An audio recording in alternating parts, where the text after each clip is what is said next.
Hi Booktube and welcome to a new video. This is the mid-year book freakout tag 2019, originated by just Juan reader, although I watched Adam and Memento Mori's. Welcome back, Adam. I don't quite understand why quite a few people seem to have gone 2 weeks ahead of time on this, because we haven't quite completed June, but you know, there you go.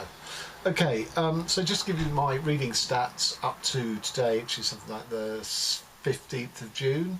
I've read 60 books in all, 15 fiction, which includes 1 poetry and 1 graphic novel, and 10 non-fiction. And of the 50 fiction books, 27 have been written by men, 23 by women. And in terms of geography, 20 are by UK authors, 16 by US, and then 3 books by Argentinians, 2 by Brazilians, 1 Colombian, 1 Nigerian, 1 Czech, 2 French, 1 Yugoslav, 1 Ukraine, 1 Spain and 1 Norwegian. Although Valeria Luiselli could be Mexican rather than American, although she now lives there. I know she was applying for a green card a couple of years back, so I don't know. Anyway, there are quite a few authors that sort of applies to, but that's what I've gone for. Okay, so the prompts. So the best book you've read in 2019. Well, talking of Valeria Luiselli, it is The Lost Children Archive, longlisted for the Women's Prize, didn't make it onto the shortlist. I can't imagine this book being beaten by any other book this year for my book of the year. I've just posted my review of it, I'll put a link to it. Best sequel you've read so far in 2019. Nope, say everything you need to say in one book. Sequels are just for the publishers and their profit margins, not for the art. 3, new release you haven't read yet but want to. Okay, this is Riots I Have Known by Ryan Chapman, and I'm going to read you the blurb. An inmate has barricaded himself inside a prison computer lab in Dutchess County, New York. A riot rages outside, incited by a poem published in the holding pen, the House Literary Journal. This, our narrator's final editor's letter, is his confession, an official accounting of events as they happened. So recently in the Let's Get Shameless book tag, there was a brilliant question that sort of says, what book sort of contains themes that are, you know, your sort of personal, you know, obsessions. And I said in that there wasn't one book that contained all my obsessions, but this book has got quite a few of them. So we've got writing in prison, we've got prison riot. So I'm really looking forward to that book. I've just ordered it. I don't know when it's going to turn up. It's quite expensive as well. 4, the most anticipated release for the second half of the year. Well, that's Michel Houellebecq's Serotonin. Slightly irritating that English translated versions come out a good 9 months after the French versions. Yes, you all hate Houellebecq, you all think he's a misogynist, but no, he's a misanthrope. He hates everybody. I don't know what Serotonin's about. We'll see. 5, biggest disappointment. Okay. This was Tibor Fischer, How to Rule the World, a book that came out this year, right at the beginning or towards the end of last year. Yeah, it must come out towards the end of last year. Now, I really like Tibor Fischer. He's a funny writer, an intelligent writer. Books like The Thought Gang and Voyage Across the Room and things like that. But he hadn't released anything for a long time, and then this came out. And this is just so mean-spirited that his humour is just, you know, sort of tearing people down. There's no redeeming features to the character at all. It's about a sort of a film documentarist, and how in that community they're all sort of tearing each other down, you know, really, you know, trying to get to the top of the ladder to get the good gigs, the good documentary gigs. I know I said that I look forward to Houellebecq because he's a misanthrope.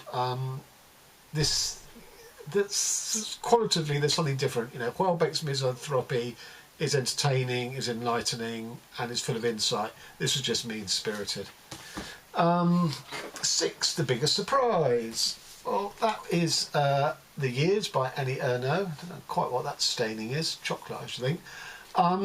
Surprise on 2 fronts. One, because this colour from Fitzcarraldo normally is their non-fiction colour, whatever it's called.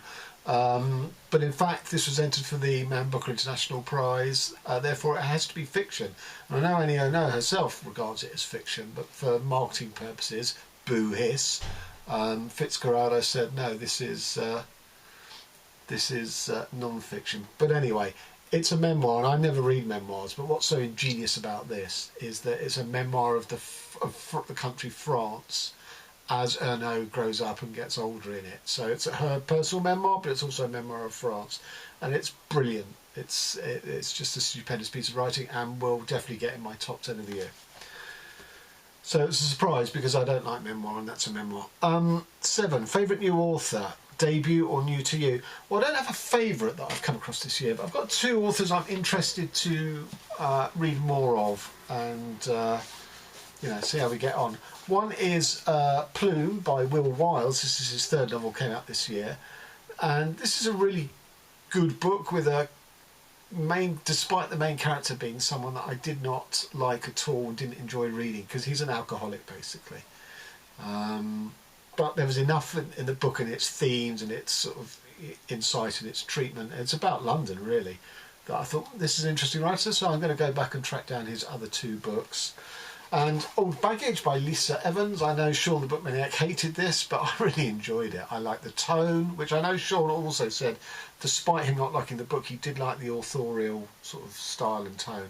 But I actually like this story. It's about what happens to sort of political activists, when their politics have been laid to rest or whatever, but they still have this energy sort of, to sort of fulminate and agitate. Where do you go? Where do you put it? So I have bought another Lisa Evans book. I think it's called Our Finest, as in Our Finest Hour. So I shall be getting to that. Newest fictional crush. Well, she's not a new author to me, but this year I read my 3rd Clarice Lispector book called The Passion According to GH, which is a buddy read with Celia. And we were both totally blown away by it. I've never read such an intense book. It's only 150 odd pages. But it's so intense, every word just crackles and fizzles. And ever since that, I think we read that in February, I said, okay, I'm going to read everything by Lispector. So I've got Near to the Wild Heart and A Breath of Life. But good news is that there have been 2 previously untranslated novels by Lispector are going to be published this year, one in November and one before that. So I've got 4 more Lispector novels. I never read an author more than 2 of their books in a year, and most authors it's only 1. So for example, I'm not going to read the Lisa Evans till next year. If I get another Will Wiles, again it'll be next year. But Clarice Lispector, I've now set myself the target. I've got 4 of her books to read, and I'm looking forward to them. So she is definitely my new literary crush. In real life she's dead. Well, what are you going to do? 9, newest favourite character. I don't have one. I never think in terms of like that. I will say, again, return to the Will Wiles book, this is my least favourite character of all the books I've read, but that didn't, I still gave this book a high rating because, as I say, the rest of it is superb. It only lost whatever stars it lost because of the main character. I'll publish the link to my full review of that. It is a very interesting book. 10, book that made you cry, brackets, saddest book you have read.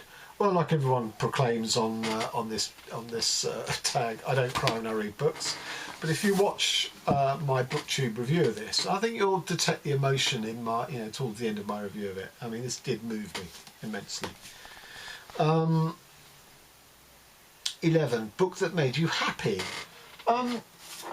William Burroughs, The Revised Boy Scout Manual, an odd choice for the term happy, you might think, given that to some extent Burroughs was also a misanthrope. So Burroughs died in 1997. By then I'd read everything he'd written and published. And this year I discovered that this book came out last year as a new book, put together from transcripts of recordings and sort of fragmented scripts for those recordings. And I have to say that the editors did a brilliant job. This is a really coherent thing. But what made me happy is I haven't read Burroughs for at least 25 years or whatever. So I came to this, and it is very Burroughsian, as you might expect. And it just made me realise why I enjoyed Burroughs when I read him, why he was such an important writer to me. Because he's one of the first authors I read. I didn't read proper grown-up fiction until I was about 14, 15. And I started with Camus, read most of his stuff. And then Burroughs and Hubert Selby were the next two authors I came across. I don't quite know what the leap from Camus to Burroughs was, but anyway. And he was really informative and, sort of shaped my reading tastes. And coming to this I would have been about 16, 17, 18 when I read those. So coming to these, I can't even do the maths, 27 years later, or whatever, coming to this 27 years later. As I say, first of all, I was happy that it reaffirmed all my past feelings about Burroughs. But actually what I also realised is, this is a really good introduction to Burroughs and his themes and his obsessions and his metaphors, because all of his books are contained in here in some way, because he uses his language and his metaphors, which he makes his own, which are not sort of standard English usage, are sort of in here, and you understand the context and the background, because this is sort of fiction, but it's also a sort of a mind speculating on things like sort of political authoritarianism and control and how language works, which were in all of his books. So this book made me very happy, sort of beyond the grave, but well worth it. Favourite book to film adaptation you saw? None. Please can people who originate tags stop asking about film adaptations? I'm so bored with this question. 13. Favourite review you've written this year? Booktube version. Favourite video you have done so far this year? Well, I'm glad that sort of caveat is there, because my favourite video on my channel this year is not actually reviews. It's I did a battle rap video between the ideas of Plato and the ideas of Aristotle. So it's not rhythmic, it's not slick, but check it out if you dare. Most beautiful book you bought so far this year or received? None. I'm not interested in covers. Not beautiful, but that's a good cover. 15. What books do you need to read by the end of this year? Well, a lot of people go, oh, I don't need to read anything particularly, but I do, because I have commitments to buddy reads. I haven't finished my March of the Mammoths, which was David Foster Wallace's Infinite Jest, and I do want to finish that by the end of the year. The Lispector books I've committed myself to, as I mentioned under her. The buddy reads I've got are Murmur and by Will Eves and Fernando Pessoa's The Book of Disquiet.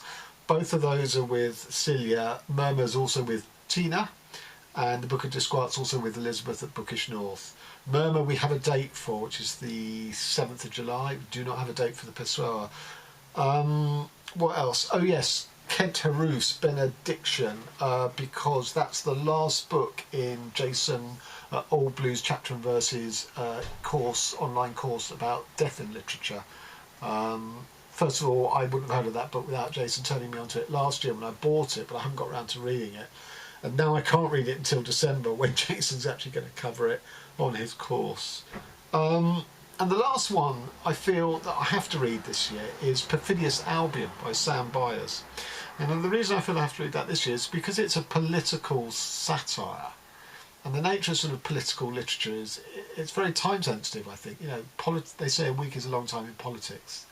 And the situation moves on. So I kind of feel I have to read that in the year it was published, because if I leave it later until a post-Brexit world, when Britain has actually Brexited, it might not be relevant anymore. So there you have it. There's the midterm Booktube freak-out tag.